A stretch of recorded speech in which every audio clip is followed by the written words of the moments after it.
नमस्कार, मैं हूँ आरती और आप देख रहे हैं वीएनएम टीवी। हमारा स्टूडियो तो बहुत ज़्यादा हैप्पी और पॉजिटिव वाइब से चीयरफुल हो ही रहा है क्योंकि आज हमारे साथ जुड़ रहे हैं बहुत ही खास मेहमान। अब्दुल कलाम जी का एक बहुत ही माना हुआ कोट है, मैं डेफिनेटली यहाँ पर मेंशन करना चाहती हूँ। Climbing to the top demands strength, whether it is the top of mountain Everest और to the top of your career. तो हमारे साथ जो आज यहाँ मौजूद हैं वो कुछ ऐसा ही करके आई हैं, अपने आप को चैलेंज करके, अपनी कैपेबिलिटीज़ को चैलेंज करके, अपने आप को पूरी तरह से तैयार करके ये माउंट एवरेस्ट पर अपना झंडा गाड़ कर आई हैं। आज मिलेंगे इन्हें, अब हाल ही इन्हें कहा जाता है एवरेस्टर निशा, मिस निशा कुमारी से। निशा, आपका बहुत बहुत स्वागत है। Thank you ma'am. निशा जो हैं ये केवल 29 वर्ष की हैं और ये एमएससी की स्टूडेंट हैं और इन्होंने हाल ही में अपना झंडा गाड़ा है माउंट एवरेस्ट पर। आप सभी ने देखा ही होगा न्यूज़ में, और काफ़ी हाल में इन्होंने बहुत सारी इंटरव्यूज़ में भी अपनी जर्नी के बारे में बताया है। लेकिन इस जर्नी के पीछे का जो उनका कंट्रीब्यूशन है, जो उनकी कंटिन्यूस मेहनत है, वो डेडिकेशन जो है, आज उस पर बात करेंगे। निशा जो है, मैं आपको बता दूं कि हमारे वडोदरा से सबसे पहली फीमेल हैं जिन्होंने 8K कंपनी को सबमिट किया है और पूरी शिद्दत और मेहनत से इन्होंने यहाँ तक पहुँचने की जो ये उन्होंने जर्नी तय करी है वो काबिले तारीफ़ है। तो निशा से जानेंगे और जुड़ते हैं निशा से। निशा, सबसे पहला सवाल आपसे कि आप एक एमएससी स्टूडेंट हैं और एमएससी पढ़ने के बाद माउंटेनियरिंग करना है हमें, ये आपके दिमाग में, आपके जहन में ये चीज़ कहाँ से आई और किसने आपको मोटिवेट किया इस दिशा में जाने के लिए? मैम, मैं एमएससी में थी जिस दौरान वहाँ पे एक परामर्श करके इवेंट होता है, उसमें कुछ एडवेंचर एक्टिविटीज़ लगाई गई थी। उन एडवेंचर एक्टिविटीज़ में मैंने पार्ट लिया तो मेरी जो स्कूल की कुछ मेमोरीज थी वो न्यू हो गई, वापस से ताज़ा हो गई। तो उस टाइम मैं जो वहाँ मेरे कोच अभी रिसेंटली है मिस्टर नीलेश बारोट, उनसे जुड़ी, उनसे बातें की और तब से मैंने ट्रैकिंग और माउंटेनियरिंग का स्टार्ट किया था। एमएससी के दौरान मेरा जो सपना था वो एयरफोर्स में जाना था, पर मेरा फ्लैट फिट था तो मैं नहीं जा पाई। मैंने इंटरव्यूज़ भी दिए थे, नहीं हो पाया। तो मैंने एमएससी के बाद मुझे टीचिंग फील्ड में नहीं जाना था और इंडस्ट्रियल लाइन में ही जाना था। अच्छा। वो स्कोप्स इंडिया में नहीं है, उसके लिए भी मैंने ट्राई किया, गेट का एग्ज़ाम दिया, बट कुछ पॉइंट से 0.25 मार्क्स से 0.75 मार्क्स से गेट का एग्ज़ाम रह गया। फिर मैंने सोचा कि कुछ अलग करते हैं, तो मैंने माउंटेनियरिंग फील्ड को चूज़ किया था। और कुछ ऐसा भी था कि जब मैं कहीं पे जाती थी, किसी से बात करती थी, तो लोग बोलते हैं कि जब आपका कुछ अचीवमेंट होता है ना तो सब आपकी सुनते हैं, जब तक आपने कुछ अचीव नहीं किया होता तो लोग आपकी सुनते नहीं हैं। इसीलिए मैंने सोचा कि कुछ ऐसा करते हैं जिससे अपने देश का नाम भी रोशन हो और एक अच्छी अचीवमेंट भी हो। तब मैंने सोचा था कि माउंटेनियरिंग फील्ड में माउंट एवरेस्ट करते हैं। वाह, कितनी ब्रिलियंट सोच है निशा की। और डेफिनेटली जहाँ आपने बताया कि लोग तभी सुनते हैं जब आप कुछ अचीव करते हैं, तो डेफिनेटली ये कहीं ना कहीं मैं सैड भी बोलूँगी इस चीज़ को लेकर कि भाई इतना अच्छा भी नहीं है ये, क्योंकि हर बच्चे में अपनी कैपेबिलिटीज़ होती हैं। और जैसे आपने तो तय कर लिया कि भाई मुझे माउंटेनियरिंग करना है और आप उस फील्ड में आगे बढ़ गई और आपने दावा किया कि आप उस लेवल पे पहुँचें और बताएं कि भाई yes I can do it. But I am sure इसके पीछे बहुत सारा सपोर्ट की ज़रूरत होगी। आपकी फैमिली सपोर्ट है, आपका खुद का जो फिज़िकल हेल्थ है, आपकी मेंटल हेल्थ है, उस पर आपने बहुत सारा काम किया होगा। पर काफ़ी सारे बच्चे ऐसे हैं जो शायद इतने स्ट्रॉन्ग ना भी हों। तो जो भी बच्चे हमें देख रहे हैं उन्हें आपको देख के डेफिनेटली एक एनकरेजमेंट और मोटिवेशन मिलेगा कि ज़रूर आगे लाइफ में बढ़ सकते हैं। और वो चैलेंजेस के बारे में भी अब हम शॉर्टली जुड़ेंगे। बहुत ही एक और अच्छा कोट है निशा, मैं आपसे शेयर करना चाहती हूँ। आई एम श्योर आपने डेफिनेटली वो सुना भी होगा, that it is not the mountain we conquer but ourselves. मतलब माउंटेन तो आपका है ही, मतलब आपकी एक ऑब्जेक्टिव है वहां पहुंचना है, लेकिन उससे पहले आपको अपने आप से लड़ना पड़ता है, अपने आप को उसके लिए तैयार करना पड़ता है। किस तरह की प्रिपरेशन थी बड़ौदा से माउंट एवरेस्ट तक की? क्या चला आपके दिमाग में और किस तरह आपने अपने आप को रेडी किया? मैम मैंने जो प्रिपरेशंस किए हैं उसमें रनिंग, साइकिलिंग, उसके साथ साथ मैं हफ्ते में एक बार अपने जो पास में माउंटेन है पावागढ़, वहाँ जाती थी। इनिशियली मैं एक बार क्लाइंब करती थी, धीरे धीरे करके मैं वेट मैंने अपने ऊपर लेना शुरू किया 15 केजी वेट के साथ। एक टाइम ऐसा था जब मैं रात को 2 बजे घर से निकलती थी एक्टिवा पे, पावागढ़ के वहाँ बस स्टैंड के पास अपनी एक्टिवा खड़ी की, 15 केजी वेट के साथ 3 बार मैं पावागढ़ को क्लाइंब करती थी नीचे आके। फिर उसके बाद नीचे आया ऊपर गई, नीचे आया ऊपर गई, 3 बार दर्शन किया ऊपर, उसके बाद एक्टिवा लेके घर पे आना। इट्स अ 60 किलोमीटर डिस्टेंस, तो बहुत टाइम लगता था। सुबह से लेके दोपहर में मैं 2-3 बजे घर पहुंचती थी। तो वैसे तरह की प्रिपरेशंस की। फिर मैंने नाइट अल्ट्रास की, सोलो रनिंग 12 घंटे कंटिन्यू, पुलिस परेड ग्राउंड अपना वहाँ पे जी। मैंने प्रताप नगर पे रनिंग किया है 12 घंटे कंटिन्यू। एक 300 मीटर के ग्राउंड में गोल गोल गोल गोल रनिंग करना 12 घंटे। स्टार्टिंग मैंने 75 किलोमीटर से किया था, इन लास्ट में मैं 90 प्लस किलोमीटर्स पे पहुंची थी। ओह! लेकिन आप जब ये प्रोसेस में थे तब कोई आपको पूछता नहीं था कि आप क्या कर रहे हैं? आपका गोल क्या है? क्या करते हो? आप टाइम वेस्ट क्यों कर रहे हो? इसमें कुछ नहीं है, ऐसा कभी किसी ने कहा नहीं आपसे? मैम डिमोटिवेशन करने के लिए बहुत लोग रहते हैं, बट मेरा एक एम मैंने फिक्स किया था और मोटिवेशन करने के लिए मेरे साथ बहुत सारे लोग थे मोटिवेट करने के लिए, तो मैं डिमोटिवेट नहीं हुई। फिर मैंने माउंटेन्स में साइकिलिंग भी किया। राइट। कोरोना के दौरान मैंने एक राइड निकाली, ride for nation, ride for vaccination, just to for our fitness और जस्ट टू अवेयर द जो लोग गांव के हैं, इनिशियली वो लोग वैक्सीनेशन नहीं लेते थे, तो मनाली से लद्दाख जाते वक्त रास्ते में जो भी छोटे छोटे गांव थे वहाँ के लोगों को अवेयर किया हम लोगों ने कि आप लोगों को ऐसा काम करना चाहिए, ये बहुत अच्छी चीज़ है। वैक्सीनेशन लेंगे तो आपके हेल्थ के लिए और बाकी लोगों के लिए भी काफ़ी सेफ रहेगा। राइट। तो इस तरह के मैंने प्रिपरेशंस अपनी स्टार्टिंग से लेके अभी जाने तक में भी मैंने कोर्स किया। एक माउंटेन स्कीइंग का कोर्स किया, बेसिक स्कीइंग कोर्स। उससे पहले मैंने माउंटेनियरिंग के कोर्सेज किए थे। बेसिक माउंटेनियरिंग कोर्स किया था मैंने जवाहर इंस्टीट्यूट कश्मीर से जी। एडवांस माउंटेनियरिंग कोर्स किया था मैंने Nehru institute of mountaineering Uttarkashi से। फिर उसके बाद मैंने रॉक क्लाइंबिंग का कोर्स किया था अपना माउंट आबू से, स्वामी विवेकानंद इंस्टीट्यूट से। तो इस तरह मैं अपने जैसे जैसे मुझे गाइडेंस मिली मैं आगे आगे बढ़ती गई और मैंने उतनी ही मेहनत की। मुझे लोगों ने सपोर्ट भी किया। डिमोटिवेट करने वालों को मैंने नहीं सुना जी, मोटिवेट करने वालों की बातें मैंने सुनी। बहुत सही बात बताई निशाना कि डिमोटिवेट करने वाले तो बहुत होते हैं, लेकिन ये हमारे पे डिपेंड करता है कि हम किसकी सोच लेकर आगे बढ़ने की कोशिश कर रहे हैं। हम पॉजिटिवली, हमारे अंदर जो टैलेंट है क्या हम पहले उसे पहचानते हैं कि नहीं, वो सबसे बड़ा क्वेश्चन मार्क है। अगर आप चाहते हैं और आप जानते हैं कि आपके अंदर जो टैलेंट है वो बाहर निकाल के आप खुद ही ला सकते हैं, तो फिर बोलने वाले कुछ भी बोल रहे हैं, आई थिंक कोई ऐसी चीज़ नहीं है जो आपको रोक पाएगी।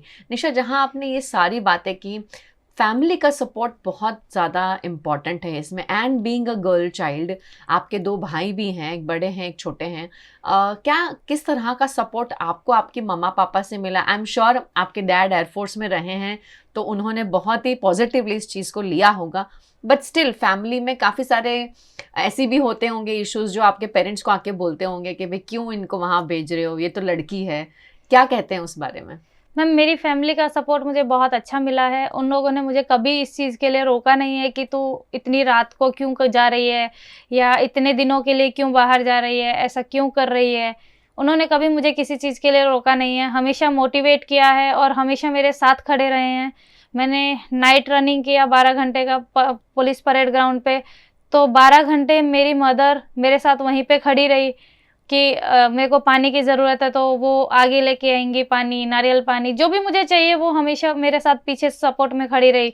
जैसे भैया को टाइम मिला या छोटे भाई को टाइम मिला तो वो भी मेरे साथ हमेशा आगे खड़े रहे। और मेरे कोच वो भी हमेशा कोई भी जर्नी में मेरे पीछे हमेशा खड़े रहे हैं। तो सबका सपोर्ट मुझे बहुत अच्छा मिला है, हमेशा मोटिवेट ही किया है मुझे, कभी भी मेरी फैमिली की तरफ से डिमोटिवेशन कभी नहीं मिला। एक्सीलेंट, आई थिंक बहुत बड़ी बात है। और इसीलिए कहते हैं कि फैमिली बहुत इंपॉर्टेंट रोल प्ले करती है हर बच्चे के जीवन में। हालांकि निशा बड़ी हो गई हैं, बट स्टिल ये उन्होंने जो भी अचीवमेंट की है, आई एम श्योर कि उनके कोच और बहुत ही स्ट्रॉन्ग फैमिली सपोर्ट से she was able to conquer this. ये जो खुद को एक मुकाम पर लेके जाना, उसके लिए बहुत सपोर्ट की ज़रूरत है। निशा, आगे आपसे जुड़ेंगे कि वो कहते हैं ना कि एवरेस्ट मतलब कि बहुत बड़ा एक माइलस्टोन है, उसको अचीव करना, उसके बारे में सोचना पहले तो मतलब सोच के ही इंसान को थोड़ी देर ऐसे हाथ ठंडे पड़ जाते हैं कि कैसे किया जाएगा, और आपने वो सोचा और पूर्ण किया। लेकिन आपके इस जर्नी में डेफिनेटली बहुत सारे ऑब्स्टिकल्स आपने भी महसूस किए होंगे, उन्हें उससे लड़कर आप आगे बढ़ी हैं। किस तरह की रुकावटें आपकी इस जर्नी में आई, अगर उस बारे में थोड़ा बताएं। मैम, सबसे पहले बड़ी रुकावट थी पैसे की, क्योंकि माउंट एवरेस्ट के लिए जो है फंडिंग्स बहुत ज़्यादा ज़रूरी पड़ता है। तो मैं पिछले 3 साल से उसके लिए ट्राई कर रही थी। 2021 में पैसा नहीं हुआ, मैं नहीं जा पाई। 2022 में पैसा नहीं हुआ, मैं नहीं जा पाई। 2023 में मैं गई। तो जो सबसे बड़ी रुकावट थी वो पैसा था। उसके बाद काफ़ी सारी हर्डल्स तो आती हैं, हर एक कोई भी काम आप करना चाहोगे तो काफ़ी सारी परेशानियाँ आती हैं, बट वैसी कोई परेशानी मुझे बहुत बड़ी नहीं आई। हाँ, ऐसी चीज़ें आई थी मेरे सामने जो कि जैसे हम लोग चलते चलते सामने से एक आइस पीस आके हमारे साथ वाले एक साथी को हिट कर रहा है, वैसा। और दूसरा, हमारे सामने चलते चलते जब हम कैंप 1 से 2 की तरफ जा रहे थे तो एक शेरपा क्रिवास में गिर गए थे। बेस कैंप से कैंप 1 का जो जोन माना जाता है, दैट इज, उसको बोलते हैं death zone, Khumbu ice fall death zone, क्योंकि वो पूरा एरिया क्रिवास का एरिया है। क्रिवास मतलब खाई, 2 बर्फ की दीवारों के बीच की खाई, तो उसको डेथ जोन बोला जाता है। वहाँ पे भी हम लोग 8 घंटे के लिए फंस गए थे, क्योंकि जो उसको क्रॉस करने के लिए लेडर लगाई जाती है वो अंदर चली गई थी क्रिवास के, टूट गई थी। अच्छा। एक आइस पीस टूटने की वजह से वो टूट गई थी, तो हमें 8 घंटे बिना पानी खाने के वहाँ पे बैठे रहना पड़ा, वो भी सिर्फ और सिर्फ आइस जोन में। कोई वहाँ पे कोई नॉर्मल एरिया नहीं था, पूरा आइस वाला एरिया था जी। तो हम लोग 8 घंटे वहाँ पे बैठे, इंतज़ार किया जब नीचे से टीम आई। नीचे से टीम ने आके उसको सेटअप किया पूरा, और उसके बाद उन्होंने वहाँ से अप्रूवल दिया कि अब आप लोग, पूरा टेस्टिंग के बाद कि अब आप लोग नीचे आ सकते हो। तो ऐसी तरह की जो दिक्कतें हैं। फिर जब मैं माउंट एवरेस्ट से थोड़ा सा पीछे थी, मेरे सामने मेरा ड्रीम पूरा होने वाला था, वो दिख रहा था, और सामने डेड बॉडी थी, मुझे उसको क्रॉस करके आगे जाना है। तो उस टाइम में 2 मिनट के लिए एकदम सुन्न हो गई थी बॉडी मेरी कि आगे क्या करना चाहिए। लाइफ में फर्स्ट टाइम ऐसा मोमेंट था, बट वो ड्रीम था, उसको अचीव करना था। बहुत सारे लोगों की मेहनत मेरे पीछे थी, बहुत सारे लोगों का सपोर्ट मेरे पीछे था, उन लोगों की मेहनत को भी सफल करना था। तो मैंने सोचा कि निशा, तुझे आगे बढ़ना होगा, और मैं आगे बढ़ी। उसके बाद मैंने माउंट एवरेस्ट को वहाँ पे अपने देश का झंडा वहाँ पे लहराया, टॉप ऑफ द वर्ल्ड पे। सलाम है आपके स्पिरिट को। एंड आप जैसे बोल रहे हैं मुझे तो गूज़बम्स आ रहे हैं, क्योंकि ये बहुत बड़ी बात है जो आपने कहा कि एक डेड बॉडी को क्रॉस करके आगे जाना है, और आपको पता है कि आपका टारगेट वो है, लेकिन एज अ ह्यूमन आप फील कर रहे हैं कि वो सामने पड़ा है और आप कुछ कर नहीं पा रहे हैं। आप देख पा रहे होंगे जब निशा बात करी, उनके हाथों में, उंगलियों में जो है पूरी उनकी स्किन जो है वो पूरी। निशा, थोड़ा बताएं ये क्या हुआ है आपको? अगर मैम, ये फ्रॉस्ट बाइट बोलते हैं इसको जी। ये ठंड की वजह से हो जाता है, तो मुझे भी फ्रॉस्ट बाइट ही हुआ है। एंड शी स्टिल हीलिंग, उनका इलाज हुआ वहाँ से वापस आने में मुंबई में, और 4 या 5 महीने वो कह रहे हैं कि उसे हील होने में कम्प्लीटली लगेगा। आप देख सकते हैं कि सुनने में बहुत अच्छा लगता है, लेकिन उसके पीछे जैसे निशा ने बताया कि 3 साल से वो अपनी मेहनत और मशक्क़त कर रहे हैं कि फाइनेंसेस को कैसे भी मैनेज करें और वहाँ तक पहुँच पाएँ। तो कोई भी जर्नी जो है वो ईज़िली हमें नहीं मिलती है। ये चीज़ हमें हमारे बच्चों में ये थॉट डालना बहुत ज़्यादा ज़रूरी है। आजकल हम हमारे बच्चों को हर चीज़ बहुत ईज़िली अवेलेबल कर देते हैं, और फिर कुछ समय के बाद जब हमें पता है कि हमारा बच्चा उसे वैल्यू नहीं करता है, तो हमें दुःख होता है कि हम आपके लिए इतना सब करते हैं बच्चे, लेकिन आप उसकी वैल्यू नहीं करते। पर कहीं न कहीं गलती हमारी भी है, और हमने शायद अपने बच्चों को वो उस दुःख से, उस तकलीफ़ से उन्हें पास नहीं होने दिया। हाँ, एज़ अ पेरेंट हम सभी की ये इच्छा होती है कि हम अपने बच्चों के लिए बेस्ट करें। जो तकलीफ़ें हमने देखी हैं वो हमारे बच्चों के आगे ना आने दें। लेकिन किसी भी चीज़ को पाने के लिए मेहनत लगती है, ये हमारे बच्चों को समझाना ज़रूरी है। और लाइव एग्ज़ाम्पल है आपके सामने निशा, जो अपना एक्सपीरियंस शेयर कर रही हैं। आई एम श्योर उनके आँख में भी थोड़ा-सा पानी आ गया था मैंने जब देखा वो बात कर रही थी। It is such a big achievement Nisha, और आई जस्ट कांट इमेजिन कि आप उस लेवल पर होंगी तो आपने क्या फ़ील किया होगा। आई एम श्योर आपके पेरेंट्स पूरा समय सिर्फ़ यही प्रार्थना कर रहे होंगे कि आप सेफ़ली वहाँ पहुँचे और सेफ़ली वापस घर आ जाएँ। क्या कहेंगे उस बारे में? मम्मा-पापा से बीच में बात होती थी आपकी? मैम, बेस कैंप पे बात होती है, बेस कैंप से ऊपर कोई बात नहीं हो पाती है, फैमिली के साथ कोई कांटेक्ट नहीं हो पाता है। तो उस टाइम पे मैंने बेस कैंप से निकलते वक्त अपने घर पे बताया था कि मैं घर से निकल रही हूँ, यहाँ से बेस कैंप से निकल रही हूँ, और अभी 6 से 7 दिन कोई कांटेक्ट नहीं हो पाएगा। पर मेरे फैमिली हमेशा सपोर्ट किया है। ऑफ कोर्स हर कोई पेरेंट्स प्रे करता है कि उनका बच्चा सेफली नीचे आ जाए, क्योंकि वहाँ पे ट्रेजेडीज़ होने के बहुत ज़्यादा चांसेस होते हैं। तो उन्होंने भी मेरे लिए प्रे किया है, और वो लोग बस इस न्यूज़ का इंतज़ार कर रहे थे कि कब मैं सबमिट करके और उनको गुड न्यूज़ दूँ और मैं नीचे सेफली आ जाऊँ। मैंने जैसे सबमिट किया, मैंने नीचे मैसेज पास किया वॉकी से बेस कैंप पे। बेस कैंप से घर पे इन्फॉर्म किया गया कि मेरा सबमिट हो गया है और मैं सेफ़ हूँ। हाउ स्वीट, बहुत बड़ी बात है ये। आई नो वो एक मोमेंट ऑफ रिलैक्सेशन होगा आपके मम्मा पापा और सभी के लिए, फैमिली मेम्बर्स के लिए, कि बच्चा सेफ है और उसने जिस मेहनत से, मुशक्क़त से वहाँ तक पहुँची है वो पूरा किया, वो टारगेट को हिट किया, वो बहुत बड़ी बात है। निशा, अब आप आगे क्या देखती हैं? मतलब निशा कुमारी, एवरेस्टर निशा जो है, अब आगे क्या करना चाहती हैं? मैम, मुझे आगे 7 सबमिट्स करने हैं। 7 सबमिट्स 7 कॉन्टिनेंट्स के टॉप पीक्स हैं। एशिया की माउंट एवरेस्ट हो गई है, बाकी 6 कॉन्टिनेंट्स की जो 6 हाईएस्ट पीक्स हैं वो अभी मुझे करनी है। मेरी रिकवरी के बाद मैं वापस उनके लिए प्रिपरेशन करके और फिर उन पे जाना चाहूँगी। एक्सीलेंट, और हमारी सभी की बहुत सारी दुआएं आपके साथ। डेफिनेटली आपको बहुत पावर मिले और आप जो भी आप सोच रहे हैं, जो भी आपका सपना है वो पूरा हो। आज की जनरेशन के बच्चे जो हैं वो डेफिनेटली आपको देखेंगे, तो आपकी स्टोरी बहुत मोटिवेशनल है निशा। लेकिन आप क्या मैसेज देना चाहेंगे? अगर मैं आपको पूछूं हमारे माध्यम से ये मैसेज उन तक पहुँचे, तो क्या कहेंगे उनके लिए? मैम, मैं यही कहना चाहती हूँ कि कभी भी आप किसी भी चीज़ को नेगेटिवली लेके पीछे ना हटें। जो आपने सोचा है उसके लिए अगर आप मेहनत करेंगे तो आज नहीं, कल नहीं, तो एक दिन तो आपको वो ज़रूर मिलेगी। लेकिन मेहनत करने से पीछे नहीं हटना है, हमेशा मेहनत करते रहिए। लोग डिमोटिवेट करेंगे, पर एक बात मुझे किसी ने कही थी कि अगर मैं आज तुम्हें हाँ बोल के ना बोल दूँ तो तुम्हें पीछे नहीं हटना है। दूसरे 100 लोगों से कांटेक्ट करना है, उनके पास जाना है और आगे बढ़ने के तरीके ढूंढने हैं। उस बात से डिमोटिवेट होकर पीछे नहीं बैठना है कि मैंने हाँ बोला था पर अभी ना बोल दिया। तो हमेशा आगे बढ़ते रहना है।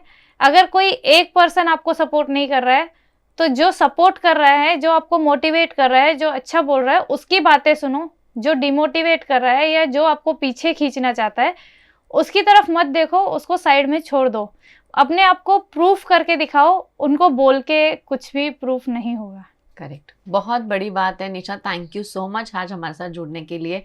एंड आई एम श्योर जो ऑडियंस हमें देख रही है, आपकी ये बातें सुन के वो बहुत ज़्यादा अच्छा और मोटिवेटेड फील करेंगे। जो यंग बच्चे हैं, और बहुत सही बताया निशा ने कि डीमोटिवेट करने वालों की संख्या बहुत ज़्यादा होती है और आम में हमारे आसपास ही बहुत सारे होते हैं, लेकिन वो एक इंसान जो आपको मोटिवेट कर रहा है या जो आपके अंदर अपना ट्रस्ट डाल के कह रहा है कि नहीं बच्चे आप कर सकते हो, उस एक की भी बात अगर आप सुनकर आगे बढ़ने की कोशिश करेंगे तो डेफिनेटली आपके दिमाग में आपका जो माउंट एवरेस्ट है वो आप कॉन्कर डेफिनेटली कर पाएंगे। ज़रूरी नहीं कि निशा आप एवरेस्ट गई है तो वही एवरेस्ट है, पर आपका जो भी टारगेट है आपके लाइफ में वो पूर्ण होगा, लेकिन कंटिन्यूस मेहनत करनी बहुत ज़्यादा ज़रूरी है।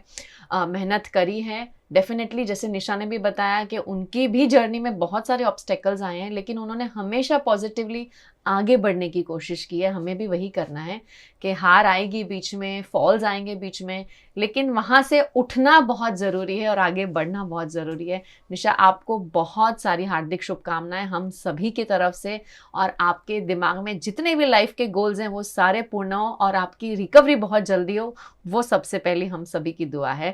थैंक यू सो मच हमारे साथ जुड़ने के लिए। Thank you ma'am. और आप सभी का बहुत बहुत थैंक यू। वीएनएम टीवी और वीएनएम टीवी किड्स का यूट्यूब चैनल है, लाइक करें, शेयर करें, सब्सक्राइब करें।